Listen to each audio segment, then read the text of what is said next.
It's the champ, Shannon the Cannon, two-time heavyweight champion of the world. And you're watching Sports Icons. Subscribe. Let's go, champ. Let's go, champ. Let's go, champ. Champ.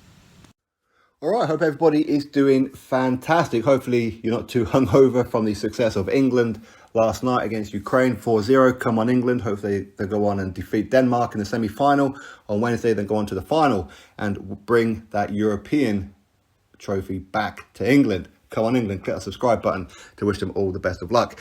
Now, also happy 4th of July for those of you stateside. Again, drink responsibly, enjoy your barbecues and your fireworks and all that kind of stuff. So big up to you over there.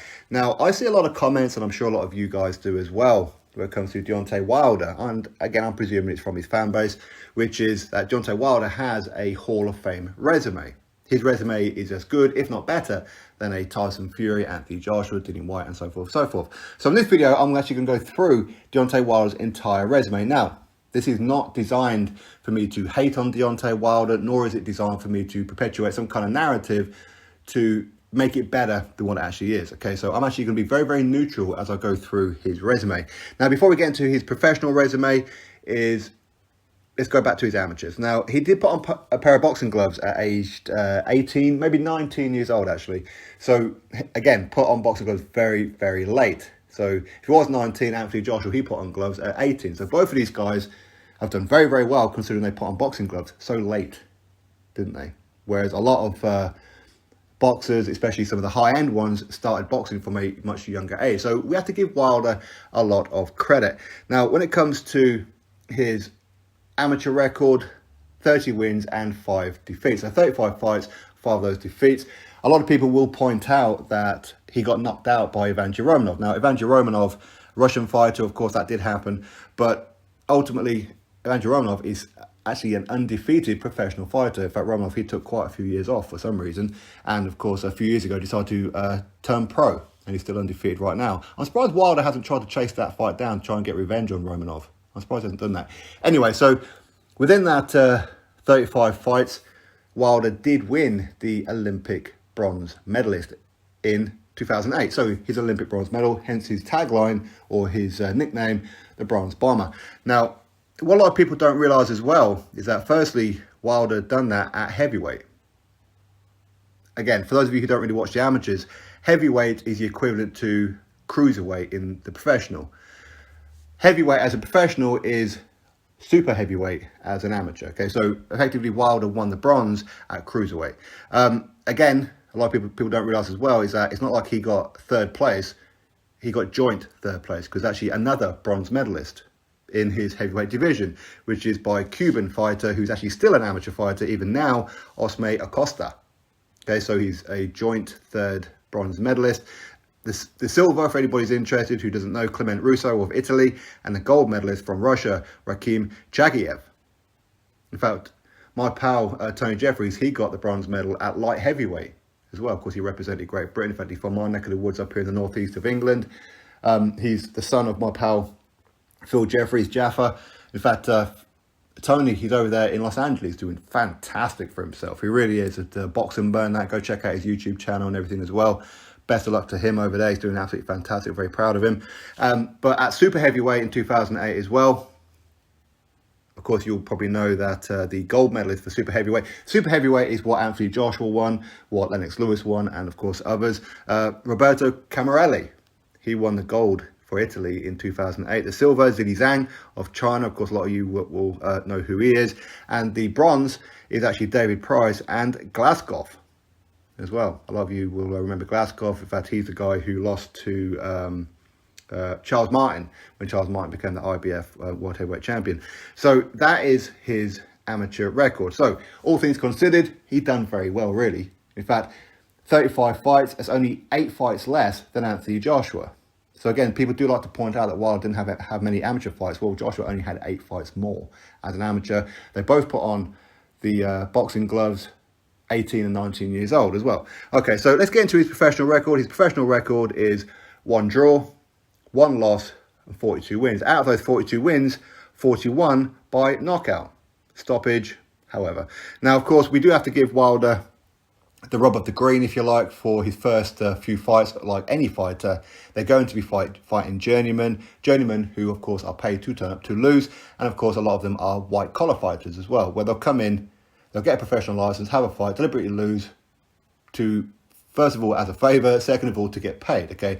Their idea is not to go on to have a professional boxing career. So this happens with Wilder, this happens with quite a few fighters, again, so we can't be critical of it too much. But either way, we're going to go through his resume anyway. His professional debut, he took on Ethan Cox, 2 wins and 2 defeats, where, of course, he stopped Ethan Cox in the second round. Ethan Cox has had, I think it's about 5 or 6 fights since that moment and lost all of them. In fact, he may actually have a draw as well. His next fight, Shannon Gray. Shannon Gray was 1-0 against Wilder. He stopped him in the first round. That was Shannon Gray's last fight. See, this is what I was saying about the white-collar fighters. Richard Green Jr., 1 win and 1 defeat. Richard Green, he had a couple of fights since then and lost both of them. Okay. Joseph Rabot was Wilder's next opponent, 3 wins and 5 defeats. In fact, he's had quite a lot of fights since then, but now he's got a loss record of 31 losses with about half a dozen to a dozen wins.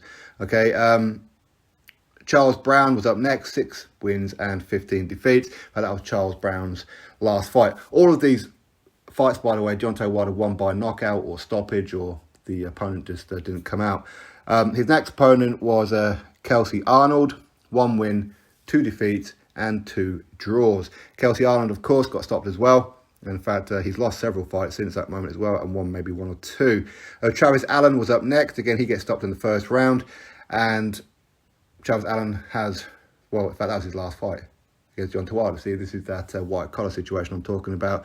Jerry Vaughan, 2-0. Again, that was Jerry Vaughan's last fight. Wilder seems to be retiring these guys. These are white-collar fighters coming in, fights Wilder, then that's it. They don't continue anymore. Ty Cobb. Now, Ty Cobb, 7 wins and 1 defeat.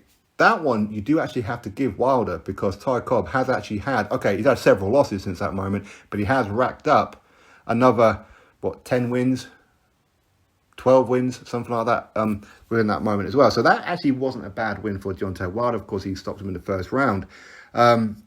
Wilder then stops Alvaro Morales, if I can speak, in his next fight, 4 wins and 7 defeats. In fact, since that moment, Alvaro has racked up another 6 losses. His next one, Dustin Nichols. Now, this fight is online. A lot of you can go see it, or at least it was. I know that Wilder, or at least his team, have been taking down a lot of videos lately for some reason, including a fight I'm about to talk about in a minute. But against Dustin Nichols makes Butterbean look like he's on a diet. Dustin Nichols was huge, absolutely huge. This fight was only a 1-round fight. Dustin Nichols didn't come out for round number 2. I think he blamed his hand or some kind of injury, but in truth, he was out of breath. I think that was the truth of it. And of course, he's probably hungry as well. But Dustin Nichols was just going for Wilder. Wilder was going for him. These guys were just throwing leather at each other. In fact, this is where a lot of people started giving Wilder the nickname Windmill Wilder, okay, because he just kept windmilling all the time. In fact, he threw such a punch to Dustin Nichols that he missed this, Dustin Nichols. Quite how he missed him, I don't know, but he did. And as he went past him, Dustin Nichols clipped him. Wilder went back into the ropes. He stopped himself from hitting the floor by using the ropes, and his glove momentarily touched the canvas. Anybody knows, first of all, A, if you use the ropes to stop yourself, it's a knockdown, or B, that your glove touches the canvas, it's ruled as a knockdown. So both those things happened. The referee did not rule it as a knockdown. Should have done for either one of those situations. Doesn't really matter. The fight went on, and of course, Dustin Nichols didn't come out for round number 2. It was a funny fight, that one. His next fight was Shannon Caudle, 9-0. In fact, Shannon Caudle, of course, got stopped by Wilder in that fight in the first round. He's had 6 more fights since then, lost every single one of them by knockout. His next fight was against journeyman Harold Sconiers. This was his 13th professional fight, by the way. At this point, 13 fights, you should look to start stepping up a bit. Not Wilder, though. Not Wilder. Harold Sconiers, 17 wins and 20 defeats. Wilder actually gets hit to the floor in this fight. A lot of Wilder fans, they don't know about this, even though I've been saying about it for like the last couple of years. Wilder actually hit the deck in this fight. He got caught by a hook. I think Harold Sconiers was actually off balance as he hit Wilder, and Wilder went down and slumped on to the bottom rope. Don't get me wrong, he got back up again, of course won the fight by a knockout in round number 4. But people do forget that Wilder did actually hit the canvas in that fight. And for some reason, the footage just disappeared. It's weird, that, isn't it? His next fight, his 14th fight, is Dan Sheehan. 11 wins, 38 defeats. We don't need to go into that one again. That was a first round knockout. Second round knockout came in his next fight. Deandre Abron, 15 wins and 6 defeats. In fact, Abron has had a couple of fights since then and lost them. In fact, he may have won one of them. The next fight, Reggie Penna, 6 and 6. Penna had about 3 more fights since then. Lost all 3 of them. Damon Reed, 46 wins, 15 defeats. I don't need to look at his resume after that one. His next fight, he really should be stepping up by now. If this was UK, you'd be looking at European level. These are not European level kind of fighters. So Dominic Alexander, 20 wins and 11 defeats. He gets stopped in round number 2. Then Daniel Cotter. He gets stopped in round number 3. Daniel Cotter, 17 wins and 3 defeats. In fact, Cotter's racked up another 4 or 5 losses since that moment as well, with about 2 wins, I think it is. Then David Long gets stopped in round number 1 by Wilder. So David Long was 11 wins and 1 defeat. Since then, David Long has lost about 3 or 4 fights since then, only won 1 of them. Marlon Hayes, 23 and 10. In fact, Marlon Hayes, since that moment, has lost another 10 fights, hasn't won not 1 since then. Then he takes on Jesse Altmans, 10 wins and 2 defeats. That's not bad if you look at the resume, because he gets stopped in round number 1, but Jesse Altmans has lost 4 fights since that moment, or 5 fights since that moment, and won 2 of them. Owen Beck next, 29 and 10. I don't need to look at that resume. In fact, Owen Beck didn't come out for round number 4. Kurtzman Manswell is next, 23 wins and 5 defeats. His end record actually was 12 defeats. So, of course, he went on and got beat up quite a few more times. We're still continuing with the same kind of level here. Damon McCreary. Now, you could say, but not, because he's 14 and 0. Okay, so he gets stopped in round number 2, 14 and 0. But Damon McCreary has lost 6 fights on the bounce after then, with maybe 1 win. So, again, he was certainly a journeyman, even though his resume said not. Kelvin Price, 13 and 0. Well, this must be a good one. Well, not a bad one, because Kelvin Price has lost 1 and won 1 since. So that's actually not a bad win for Wilder at that point. But again, he should be fighting better opposition, to be fair. But in fact, he actually goes down a little bit. Takes on 15 and 8 Matthew Greer. 15 and 8. Now, since that Wilder fight, he has a resume of 16. So he's actually won 1 fight since then. And 24 defeats. 24 defeats. So he's actually had 15 losses since that Wilder fight. So again, journeyman, right? But then, of course, he did actually take on somebody people have heard of at this point. Audley Harrison. In fact, he was in the David Haye camp at this point as well. This is when I actually spoke to Wilder as well. But Audley Harrison, we know that he'd previously been knocked out by David Price and David Haye, amongst others, and that as well. Audley Harrison was certainly on his last legs. In fact, that was Audley Harrison's last fight. Audley Harrison always, and it's very unfortunate because a lot of us had high hopes for Audley Harrison, especially after the Olympics. But Audley Harrison, he was a shot fighter, to say the least. Just a little clip on the chin, he was gone. Okay, but either way, that's a name that people will remember. In fact, Wilder did a little fee fi fo fum call out to Tyson Fury after that fight as well. But he didn't say fee fi fo fum. He's like fee fo fum, fee fo fum fum. He fumbled it really.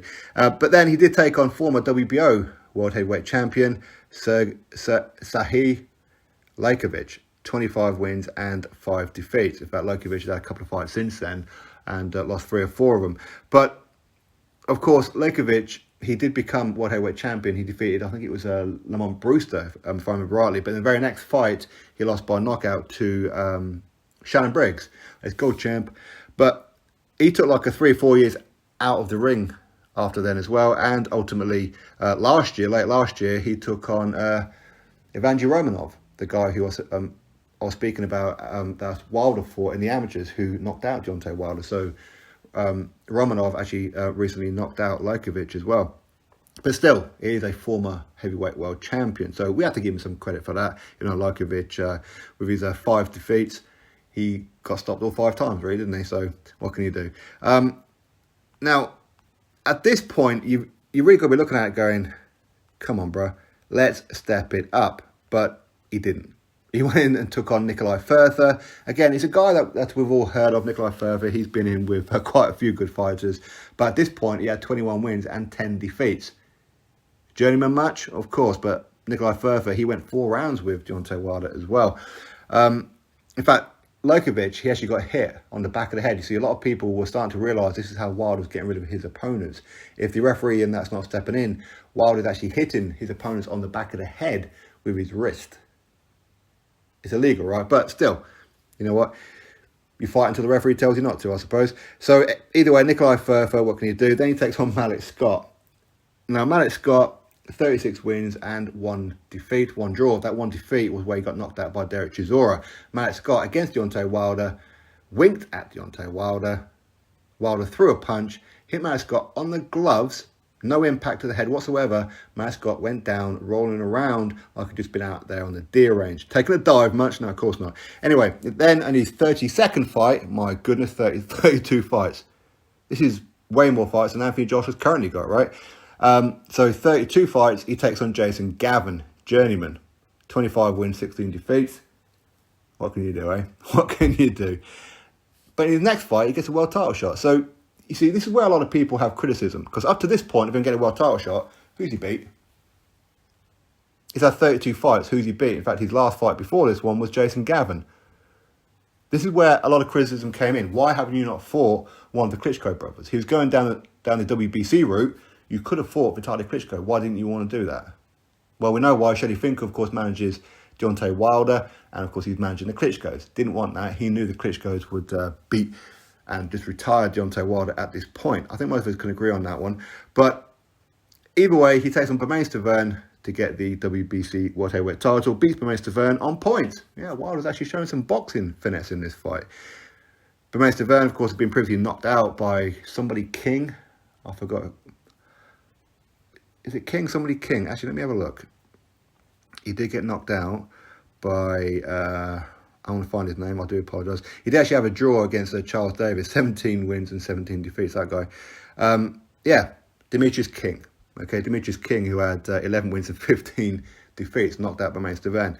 Wilder went the distance with him. Okay. So in his very first title defence, takes on Eric Molina. Eric Molina, 23 wins and 2 defeats. Took both of those defeats by knockout. In fact, Eric Molina actually had Wilder on Bambi legs in that fight. I think it was round number 5 or 6, something like that. He had Wilder dancing on ice, is what he was doing. But Eric Molina, as we know, he's a full-time school teacher, didn't have that killer instinct.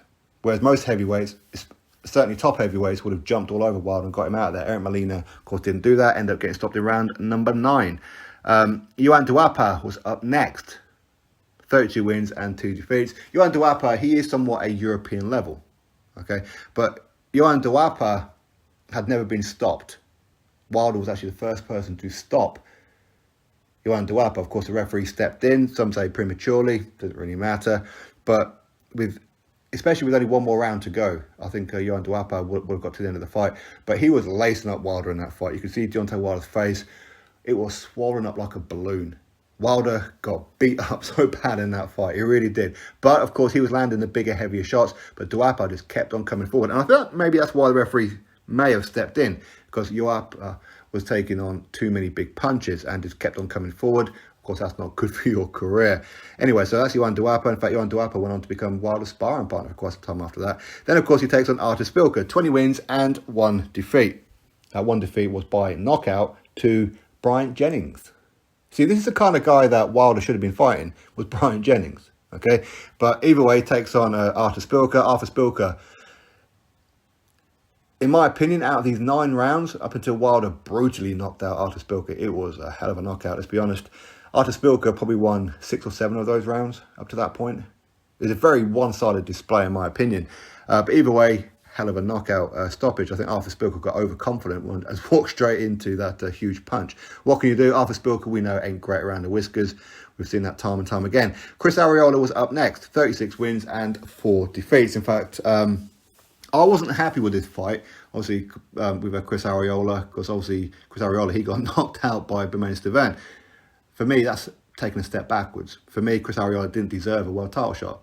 Okay, of course, 2 of those defeats were against Bermane Stiverne. The other one was with Vitaly Klitschko, and I forget who the other one was with. But Chris Arreola, we know he's a durable, tough guy. We know that one. And in fact, he didn't come out for round number 9. He didn't. Okay, so that's why Wilder won that fight. But this is the time when Wilder, he was supposed to have taken on Alexander Povetkin. Povetkin, of course, was his mandatory challenger. But Wilder, he was finished up his training camp here in the UK. I believe it was Sheffield, off the top of my head. Maybe someone can correct me on that one. But it was Sheffield. Povetkin, there was an adverse finding with the A sample. Wilder jumped on a plane, went all the way back to Alabama, refused to fight Povetkin. Povetkin passed the B sample. Okay, so that fight should have went ahead, which is why Povetkin never got suspended. I know that there is a suspension on Povetkin's resume, but that was because of the Bermane Stiverne fight. Because the PED that was found in the system of Povetkin was a legalized drug. So technically, it's not an illegal. It wasn't on the VADA list anymore.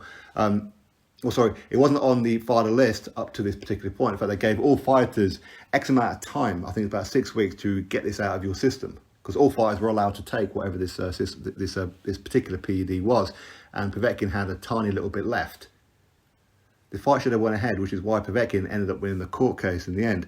So anyway, that's why he took on Chris Arreola. His next fight, Gerald Washington. I was actually looking forward to that fight. I remember it because Gerald Washington was 18-0. Gerald Washington looked okay. Didn't look great, but he looked okay. And I think a lot of people kind of fell into the trap to say, well, actually, Wilder is finally taking a bit of a step up.